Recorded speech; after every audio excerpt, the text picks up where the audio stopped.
Welcome to the day that hasn't arrived yet. Today is the day when people stop believing their own eyes.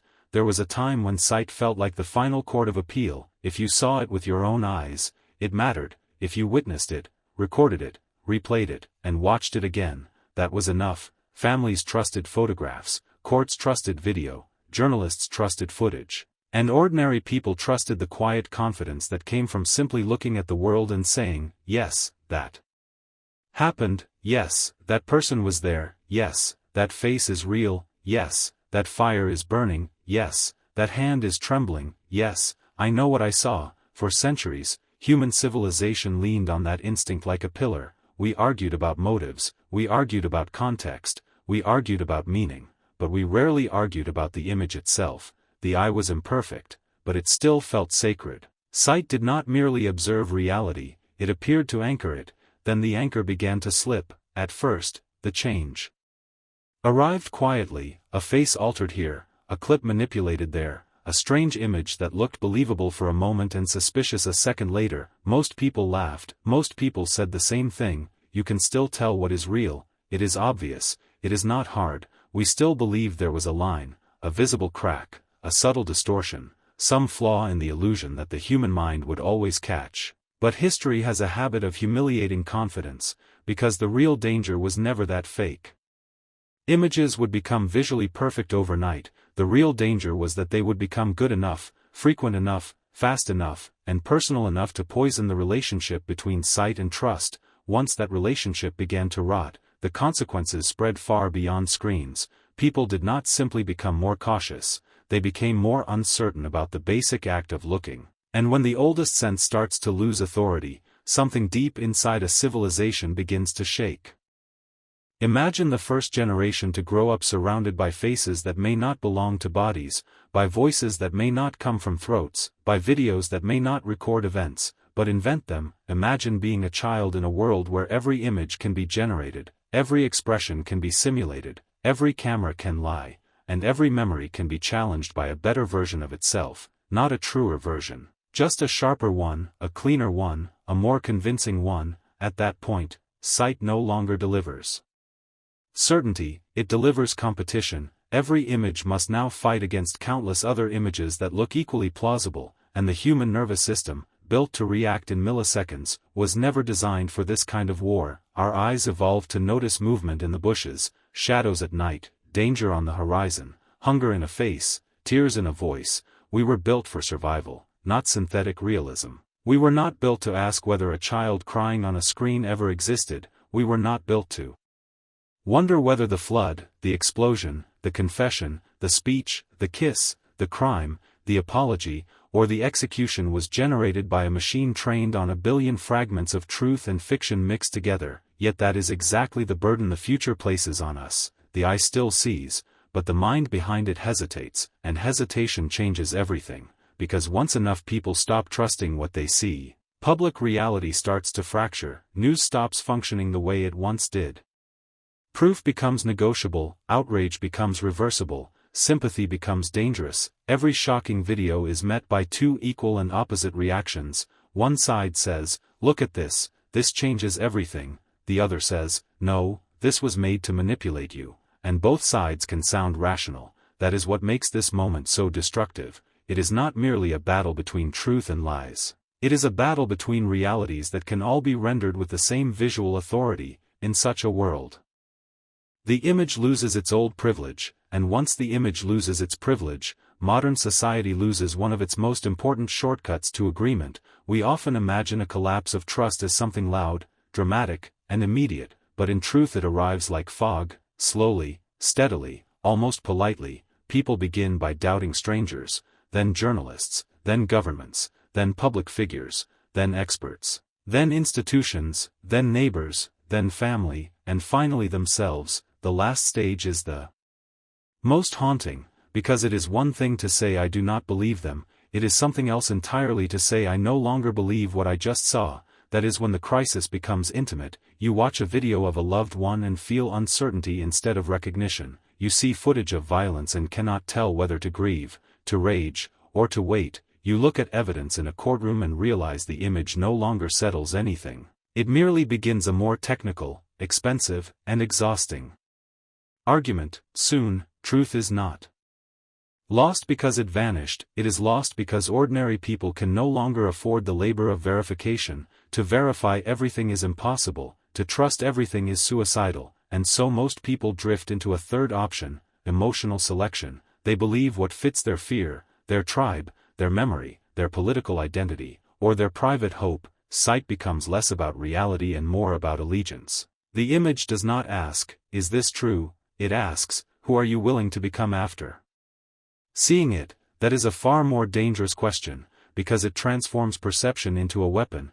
There was another reason this day became inevitable. Human beings have always overestimated the honesty of their own senses. We like to pretend that deception only entered the world through technology, but the truth is more humiliating. We were vulnerable long before the machines arrived. Magicians fooled crowds with simple gestures, propaganda fooled nations with carefully edited film, staged photographs altered wars, memory distorted childhood, fear shaped testimony, and expectation changed what people believed they had witnessed. The eye was never perfect, it was only respected. What technology did was not invent visual uncertainty, it industrialized it, automated it, personalized it, and delivered it at scale. That was the moment the old phrase "seeing is believing" became less like wisdom and more like a trap, because what do you do when your most trusted sense becomes the easiest door to attack? You build defenses, of course, and people did. Verification rituals spread through private life like new superstition,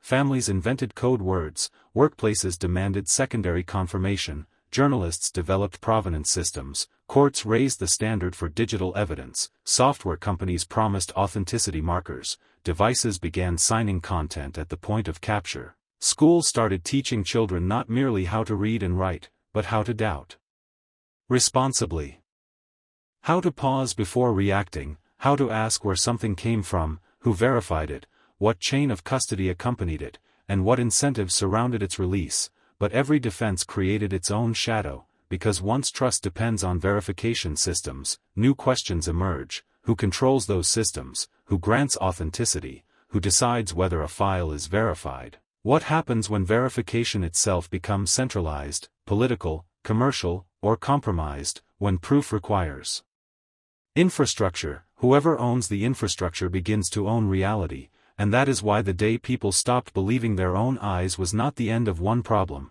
it was the beginning of another. At first, many people celebrated the shift. They said skepticism was healthy, they said blind faith in images had always been naive, they said this new age would force humanity to grow up, to become more critical, more disciplined, more intellectually mature, and to some extent they were right. But maturity has a cost, especially when it arrives through collective trauma, because beneath this new sophistication there was grief, real grief, the grief of losing immediacy, the grief of losing innocence, the grief of looking at a photograph and no longer feeling the simple emotional certainty that once came with it. In the old world, a face in tears could move millions. In the new world, the first reaction became suspicion. Who made this? Who benefits? Where is the source? Is this authenticated? Is this synthetic? And while such caution protects against deception, it also hardens the soul. A society that doubts everything it sees may become harder to manipulate, but it may also become slower to care, slower to help,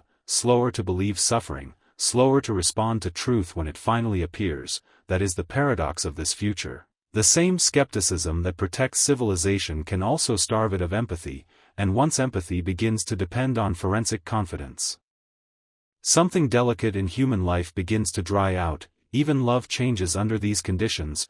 Romantic trust was once built on faces, expressions, glances, tears, eye contact, and the unspoken intimacy of shared perception. But what happens when a face can be copied, when a live image can be simulated, when a confession can be fabricated, when private moments can be manufactured with terrifying precision? Relationships in such a world grow more defensive, more procedural, more encoded. Presence no longer guarantees presence, and if presence can be faked, intimacy becomes guarded. The eye still longs to trust, but trust has been wounded too many times. This is why the future did not remember this shift as a purely technological event, it remembered it as a philosophical wound, a civilizational break between the age of visual innocence and the age of visual negotiation. Before, people asked, what do I see? After, they asked, what is this image trying to do to me? That change sounds subtle, but it rewires perception itself. Looking becomes a strategic act, not a natural one. The world no longer arrives through the eyes as stable reality, it arrives as contested input, filtered through suspicion, probability, metadata, and fear. In that sense, people did not merely stop believing their own eyes, they stopped believing that seeing alone could ever be enough again. And maybe that was always the deeper lesson waiting beneath the surface. The eye was never supposed to bear the full weight of truth by itself. We gave it too much authority because it was convenient, because images were powerful, because visual certainty made law, journalism, politics, and ordinary conversation easier to manage. But reality was always more fragile than that. The future simply made the fragility impossible to ignore. So when did this day truly arrive?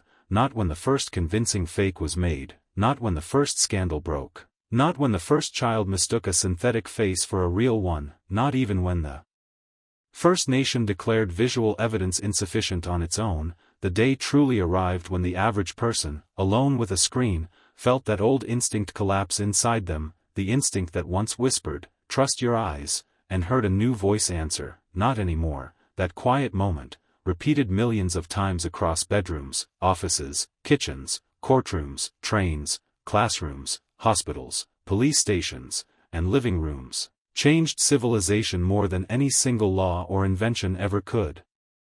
Because once enough individuals lose faith in unaided sight, society has to rebuild truth on slower, colder, more artificial foundations. It can do that, perhaps it must do that, but it will never feel the same again, and that may be the darkest part of all. Humanity will adapt, it always does. We will build new rituals, new systems, new literacy, new habits of caution, new institutions of verification. We will teach children to question their screens, to authenticate their memories, to test what moves them, to resist instant certainty, and in many ways we will become wiser. But wisdom earned this way comes wrapped in loss, the loss of effortless belief, the loss of visual innocence, the loss of that ancient and deeply human comfort of looking at the world and feeling, without hesitation, "I know what I saw." When that comfort disappears, the world becomes more survivable in one sense, but lonelier in another, because every image carries the shadow of doubt, every face on a screen carries the burden of proof, and every act of witnessing becomes less like seeing and more like investigation. So perhaps the final question is not whether people will stop believing their own eyes, perhaps the real question is what kind of species we become after they do. Do we become sharper, colder, and more resilient? Do we become wiser but less tender? Do we protect truth at the cost of innocence? Do we save ourselves from deception only to enter a world where direct experience no longer feels sacred? Maybe the future answer is yes to all of it. Maybe that is the price of surviving synthetic reality, to keep looking, but never the way we once did, to keep seeing, but without surrender, to keep searching for truth even after sight has stepped down from its throne. And if that day comes, it will not arrive with fireworks or sirens, it will arrive with a pause, a tiny pause between image and belief, a hesitation so small it seems meaningless, until it spreads through billions of people and becomes the defining reflex of an era. That will be the day humanity stops believing its own eyes, not because vision disappears, but because trust does. This was another day from the future. Until next time.